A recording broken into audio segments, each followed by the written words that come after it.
हिमाचल का पहला सामुदायिक रेडियो 90.4 सुनने वाले सभी लिसनर्स को मेरा यानी महक शर्मा का नमस्कार। लिसनर्स, भारत एक ऐसा देश है जहां नारी को देवी के रूप में देखा जाता है, लेकिन आजकल नारियों के साथ कई दुर्व्यवहार हो रहे हैं, उनके साथ कई अत्याचार हो रहे हैं। तो इसी के बारे में बात करने के लिए हमारे साथ आज जुड़े हैं सामाजिक कार्यकर्ता और सिद्धांत फाउंडेशन की फाउंडर श्रीमती नमिता शर्मा जी। मैम, आपका स्वागत है। धन्यवाद महक। मैम, जैसे कि भारत में नारियों को देवी के रूप में देखा जाता है और आजकल जैसा कि देखा जा रहा है कि भारत में लड़कियां बिल्कुल भी सुरक्षित नहीं हैं। आप इस बात से कहां तक सहमत हैं? काफी हद तक।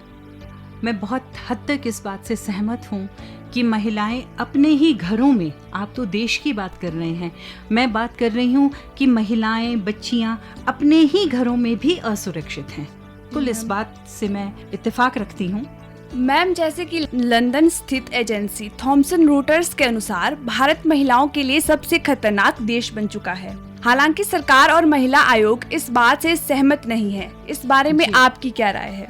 जी बिल्कुल, भारत महिलाओं के लिए खतरनाक हो गया है, लेकिन केवल भारत ही नहीं, मैं समझती हूँ कि सभी जगहों पर, सभी देशों पर इस बात का असर है। और जहाँ सुरक्षित हैं तो ऐसा नहीं है। भारत में एक प्रदेश ऐसा है जहाँ मैं ये कहूँगी कि महिलाएं पूरी तरह से सुरक्षित हैं। आप भी जानती ही हैं, सिक्किम जो राज्य है वहाँ पे पूरी तरह से महिला सुरक्षित है। लेकिन एट द सेम टाइम बाकी जो हमारी स्टेट्स हैं वहाँ हम बात करें तो नहीं है। इसी तरह से अगर हम वर्ल्ड की भी बात करें तो वर्ल्ड में बहुत सारे कंट्रीज ऐसे हैं कि जहाँ पे महिलाएं सुरक्षित हैं और बहुत सारे कंट्रीज ऐसे हैं जहाँ नहीं है। इट इज बेसिकली एक ह्यूमन नेचर की बात होगी, ये एक मानसिकता की बात होगी। इसलिए हम किसी को हम पॉइंट आउट नहीं कर सकते हैं, हम सब इसमें इन्वॉल्व हैं। मैम, जैसे इतने सारे कानून महिलाओं की सुरक्षा के लिए बनाए जा रहे हैं सरकार द्वारा, इसके बावजूद भी हर दिन महिलाओं के साथ अत्याचार हो रहे हैं।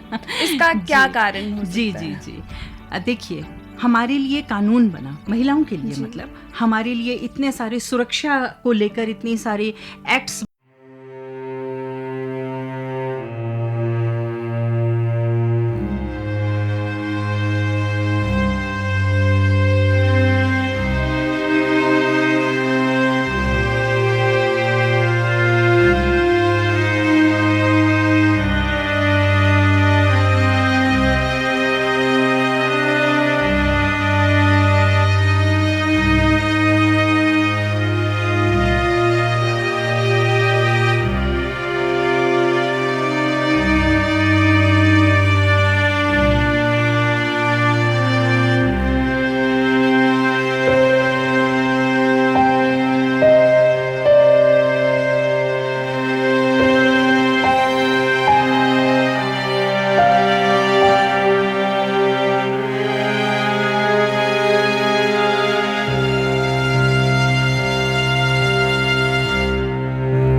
तरह से हम किसी के साथ लड़ सकते हैं। वैसे पहली बात तो ये है, क्या हम एनिमल्स से भी नीचे गिर गए हैं? जानवर शायद हमसे बेहतर हैं, हम उनसे ज्यादा गिर चुके हैं। और क्यों ऐसा करना है? क्या हम मिलजुल के नहीं रह सकते हैं? चलिए, आप मिलजुल के नहीं रह सकते, बातचीत बंद कर दो। इस तरह से नुकसान करना और इस तरह से किसी को बेइज्जत करना, कितनी शर्मनाक बात है ये। शर्म से सिर झुक जाता है अगर हम ये बात सोचते भी हैं।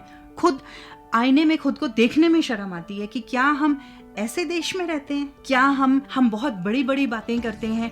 आज एक आम आदमी या एक, मान लीजिए फॉरेनर की बात करें, हम बड़े इन्फ्लुएंस्ड रहते हैं फॉरेनर्स से, है ना? क्या वो हमें ये बात अगर पूछ लें एक आम आदमी से कि आपके देश में ऐसा होता है, क्या जवाब है हमारे पास? कोई जवाब नहीं है हमारे पास, सिवाय शर्म से सिर झुकाने के। सरकार से हम अधिकारों की बात करेंगे तो हमारे कर्तव्य हमें लागू करने हैं।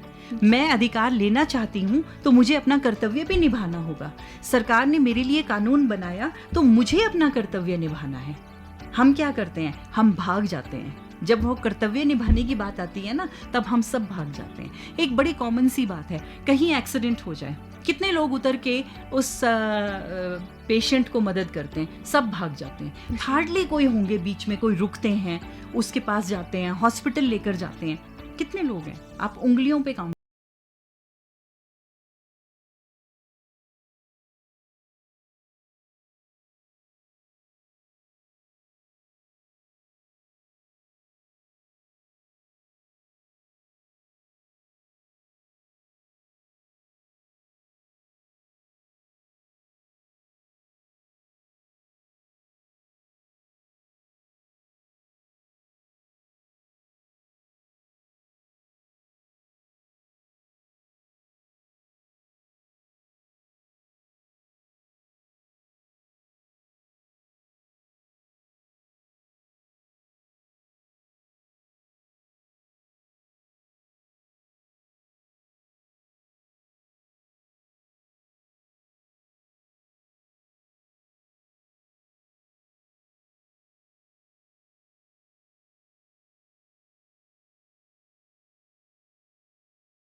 कर वेस्टर्न कल्चर से काफी प्रभावित हुए हैं।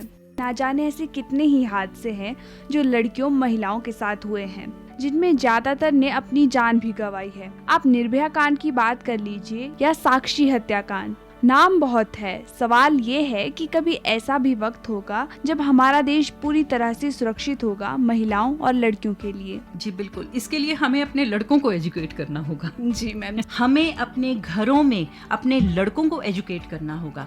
एक बड़ी कहावत मैं सुनती आती हूँ कि हमने अपनी बेटियों को बेटों की तरह पाला है। आज की जरूरत ये है, हमें अपने बेटों को बेटियों की तरह पालना होगा, उनको हमें एजुकेट करना होगा। आज भी ये बात होती है, रूल बुक्स जो हैं वो लड़कियों के लिए अलग हैं और लड़कों के लिए अलग हैं। लड़की को हम बोलते हैं अंधेरा होने से पहले घर आ जाना, लेकिन हम लड़के को कभी ये बात नहीं बोलते कि अंधेरा होने से पहले घर आ जाना। वहां पर अगर ये बात आती है तो हमारे घरों में जो हमारे बुजुर्ग हैं या जो हमारे पेरेंट्स हैं वो ये बोलते हैं, तो क्या हो गया, वो तो लड़का है, तू लड़की है, तुझे घर जल्दी आना है। रूल बुक सबके लिए सेम होनी चाहिए और हमें अपने बेटों को सिखाना होगा कि बेटियां कितनी अनमोल हैं, बेटियां फूल जैसी हैं और उस फूल को बहुत संभाल कर रखने की जरूरत है। अगर हम अपने बच्चों को, अपने बेटों को घर पे इस चीज के लिए हम सेंसिटाइज भी करेंगे, हम एजुकेट भी करेंगे, तो आप खुद ही समझ लीजिए कि वो बाहर इस चीज को इम्प्लीमेंट करेंगे तो ये सारी चीजें होंगी ही नहीं।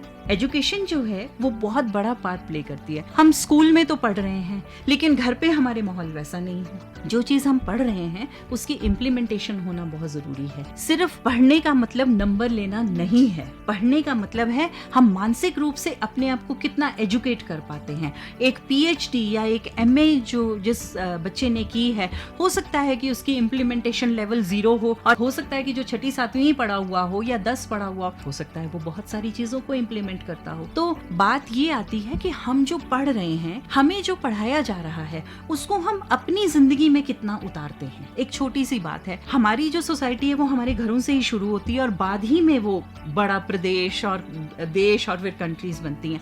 हम एक ऐसे देश में रह रहे हैं, हमारे परिवार ऐसे हैं, हम आपस में तू करके बात करते हैं। अगर ये हम एक अपना राइट समझ लेते हैं कि हमसे अगर कोई छोटा है तो हम उसके साथ तू करके बात कर सकते हैं, हमसे कोई बड़ा है तो आप करके बात करनी होगी। क्या हम सब एक दूसरे से आप करके बात नहीं कर सकते हैं? अगर हम आप करके बात करते हैं, हमारी ये प्रैक्टिस ही हो जाती है कि हमें अपने छोटे बड़े जानकार नी जानकार फ्रेंड्स, ये सब जो भी हमारा है, हम सबके साथ आप करके बात करें। तो आपको नहीं लगता है कि कितने सारे हमारे झगड़े ही खत्म हो जाते हैं? जी। तो हो सकता है अगर हम इस चीज को इम्प्लीमेंट करें, कल को हमारे समाज में झगड़े ही ना हो। और अगर हम आज अपने बेटों को बेटियों की तरह पालते हैं तो नेचुरली कम से कम इस तरह का तो वाकया नहीं होना चाहिए जब मणिपुर में जैसे हुआ है कि किसी को आप नंगा करके घुमा रहे हो। बहुत शर्मनाक है। और ये बात यहाँ महिलाओं की हुई, लेकिन अगर किसी पुरुष के साथ भी ऐसा किया जाता वो भी शर्मनाक था। क्यों हम ऐसा करें? हम क्या दिखाने की कोशिश कर रहे हैं कि हम आज भी जंगली हैं? मेरा ये मानना है। आखिर में आपका कोई मैसेज लड़कियों की सुरक्षा के लिए? मेरा मैसेज सिर्फ लड़कियों के लिए नहीं है, मेरा मैसेज समाज के लिए है कि समाज सेंसिटाइज्ड हो हर चीज के लिए, छोटी छोटी चीजों के लिए। बात बड़े बड़े की नहीं है, छोटी छोटी चीजों के लिए अगर आप सेंसिटिव हैं, अगर आप उसकी मार्मिकता को समझते हैं तो बहुत फर्क पड़ेगा। बात लड़कियों के लिए नहीं, लड़कों के लिए भी है। प्लीज आप इस तरह से अपने बिहेवियर को ना रखें, बदले की भावना ना रखें।